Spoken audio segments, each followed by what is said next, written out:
today I'm still coming down from a little headache of trying to sabotage a trip to the Holy Boulders. I really thought I could do it, at least like take the Amtrak down and meet the crew that actually lives near the area. But one after the other, our group slowly fell through, and then the crew we were supposed to meet decided not to go.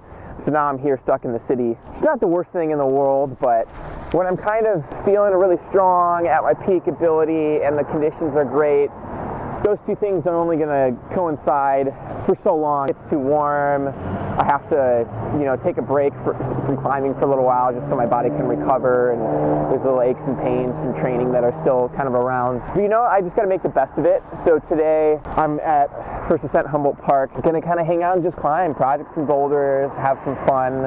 And I figured at first I wasn't going to shoot it, but then I decided, I got to keep going. I just got to keep on trucking and just overall trying to enjoy the day and climb out my frustration, right? Take it to the wall, take it to the plastic.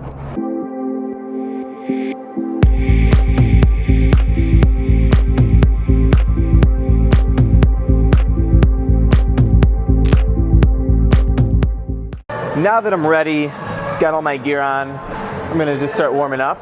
Did I mention I'm pretty upset about not being outside right now? I mean, I'm really upset, but more upset at the situation, right? I was so psyched to get outside to start projecting boulders and just kind of really switching from sport climbing to bouldering. But sometimes you gotta make lemons out of lemonade, right? Today I'm just gonna project a bunch of boulders. I haven't really just focused on projecting stuff in a while, so this is gonna be like an old school vlog style. Back when I didn't have any help, where I'm just toting a camera around with camera stands. Unfortunately, Alex is stuck working, so that's okay. So I'll just kind of be lugging around a camera with me, trying to get some more creative shots because we can't use the gimbal since I'm obviously by myself. But that's okay.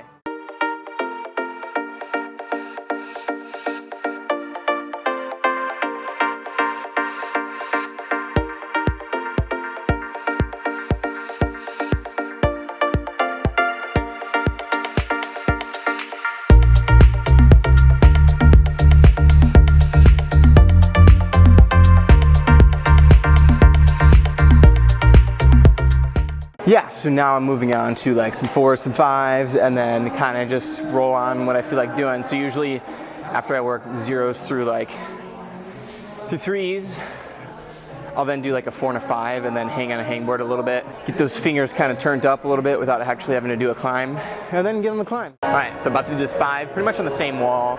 And when I'm doing climbs a little bit earlier on in the grades before my limit grades, I really try to focus on doing them really well, the best I can. So I try to really focus on my smooth movement, placing everything nice and delicately to kind of warm my body and my mind up for just climbing well throughout the day.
Yeah, that was pretty fun. Once again, It was harder than it looked at first glance. I'd say more because of where the feet are and the holds are a little bit smaller. I thought they were going to be like basically finger jugs. I think they kind of are, but not as much as like I wanted them to be. But that was cool. I really liked the kind of aestheticness of this one. It's got like the wings and everything, and it kind of makes you do like a whole kind of twist your body over, some cool little drop knee stuff going on in there. And now I'm going to take a little bit of an extra rest for V7 flash attempts. To try to flash everything first go, right? But it doesn't always happen. But V7's kind of the hardest that I have flashed yet, and I want to continue to try to see if I can do that. I think I've only flashed like what am I going to say? I think I've only flashed like 2 indoor V7s. Usually I have to work them like 2 to 3, attempts before I get them, but.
Yeah, like I thought, it was just kind of footwork that I kind of fumbled with a little too much. So I worked out all the moves. I feel good about it. Just gonna take a nice long rest and then give it a good go. It actually is pretty darn hard, because it's pretty overhung and you're like, yeah, the inclines aren't that great. And it's just longer than I'm used to because I've been on the Moonboard a lot lately. So I'm just like trying hard for that many moves. I'm like, I get tired.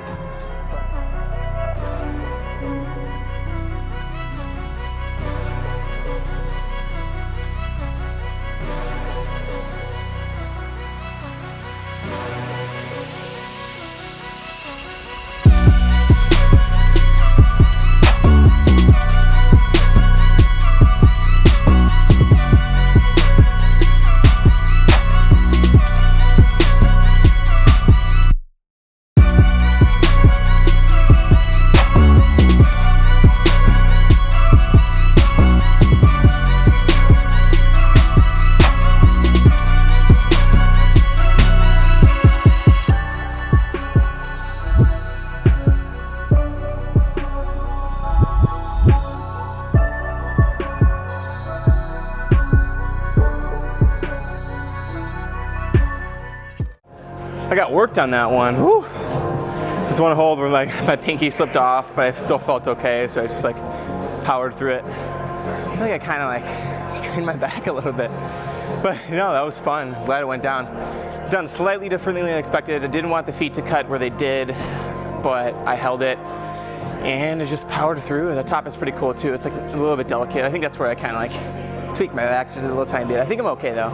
I can keep climbing, but I can just feel it a little bit.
skin's already starting to go, so I decided against doing the Moonboard. I was going to go to the Moonboard, but I feel like the gym problems are less hard on my skin, so I'm just going to continue with that. Found the 7, super slopey, comp style, really cool. Missed the flash, but I think I might be able to get a second go. Really delicate, like top out. There's just like a really mini foot you have to like switch on. And then it's slapping. Some kind of minute hand movements, like one throw for a crimp. You gotta get it just right because they block off the front of it, so you can't like throw above it and fall into it. You gotta stab it just correctly, so let's see what we can do.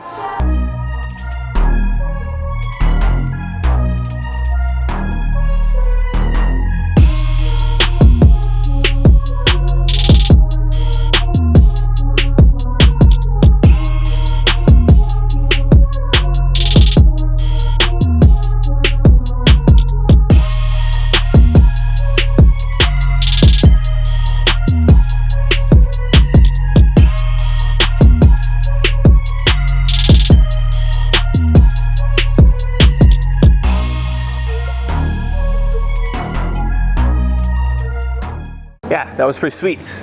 I really like those big blob holds. They're very friction based, so like as you slap your hand on them, it sticks pretty well, and same thing with your heel. Like my heel is basically like facing up towards the ceiling as it matched that hold, and it was like chest length. I haven't done moves like that in a while, so it was pretty cool, very compy.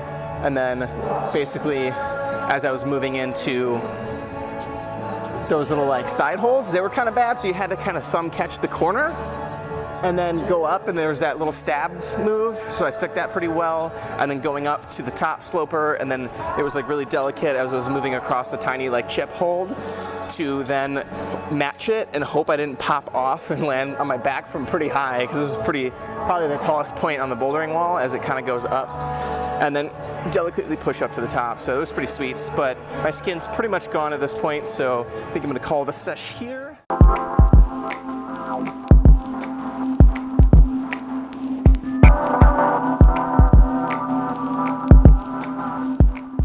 So after a long climbing day, I'm really usually ready for a beer. But first, if you've been watching long enough, you're probably one of those people that's either subscribed or is really enjoying and following my content. So within the next few episodes, ask me some questions. What are you curious about that I can answer for you? And then do kind of a little answer section in one of my future episodes. I think that would be a little bit fun, right? Another thing is, a lot of you have been asking about my 8A scorecard and things like that. Yeah, so I have no problem releasing my 8A information, but it just doesn't mean that much to me. It means a lot to others, and remember, this is a Midwest climbing vlog, so it's a vlog of a climber like me in Chicago, right? So I get out a few times every season, usually once in the winter, 2 to 4 times in the spring and fall, and once in the summer. I spend the rest of the time training. That's why I like to pick a goal, so I can try to achieve that goal during the season versus getting a volume of climbing, because I don't have that much time to get a volume of climbing. And when I eventually move out of the city, I'm going to throw myself at outside climbing. So if you're a climber that lives near lots of climbing, you should probably spend most of your time outside. And I would if I could, but you know, that being said, my 8A is more like a tower. Most like climbing training stuff tells you to build kind of a pyramid, right? Like if, for example, like 8 V4s would be the base, maybe like 4 V5s would be like on top of that, and then maybe like 2 to 3 V6s, and then like 1 V7 would be on the top. That would be like a boulder pyramid. But mine for outside doesn't really look like that, because I go out and I try to improve upon what I did last time and continue to grow and transfer that. Like, I'm trying to do it in a way to where it's like skillfully transfer my gym climbing to outside climbing. So my 8A currently right now, I kind of finished updating it a little bit. I haven't put like the easier climbs on there. It's just I'd have to dig too far back in my brain, and I'm just going to start continuously updating it now. But it's more like, you know, I have like a 12A onsite on there, then a 12B that I recently did the same time I did my recent 13A. So it goes 12A, 12B, 12C, 13A, and that's about it. And then there's maybe like a V4, 2 to 3 V4s, and a V6. And that was sporadic locations of bouldering. And that's another reason why I want to go outside more with specific bouldering trips. So I might do that next fall. Kind of my goal is to continue to improve the grades and not have to do a whole bunch, because I wouldn't have time to do that. I have to go out there and just crush as quickly as I can and go home. So I find a project route, I train for it, I go climb it. And that's just kind of what I do and what this vlog is about, and kind of following my progression, right? I figured it's kind of a good way for you guys to connect as well, so that on the other end, my indoor climbing is more relative to my training base, so I have kind of a fat base of 6s and 7s. I've probably done like about 100 or so of indoor 6s, about 50 or so of 7s. It sounds like a lot, but if you think throughout the year, if every week you do like 3 to 4 7s, that adds up to about 50 plus a year. And that's kind of what I did this year as I'm moving into 8 territory. So I got about 100 6s, about 100, like 50 7s, and then about like 8 or so 8s, and then 1 9. So it kind of narrows really quickly. But yeah, I do an app called My Climb. It's a little cheesy, but the reason why I do it is it'll give you graphs of your climbing. It'll tell you how many of each grade you did. If you like pick like a month, it'll tell you all the climbs you did in a month. You can kind of follow your kind of training in a graph kind of way. That's really nice because it's both bouldering and sport climbing, and I can kind of just keep track of it all and know like, oh man, I have no 12Ds done. I need to fill in that a little bit before I start working really on 13s or something along that line. So for my 8A, it's Branden LaCour, first name, last name. For My Climb, it's Midwest Climber. And for Moonboard, it's Branden LaCour, Branden LaCour, and that'll be in the link below. And you know, this may not be the healthiest thing in the world, but sometimes you just gotta live, right? Cheers.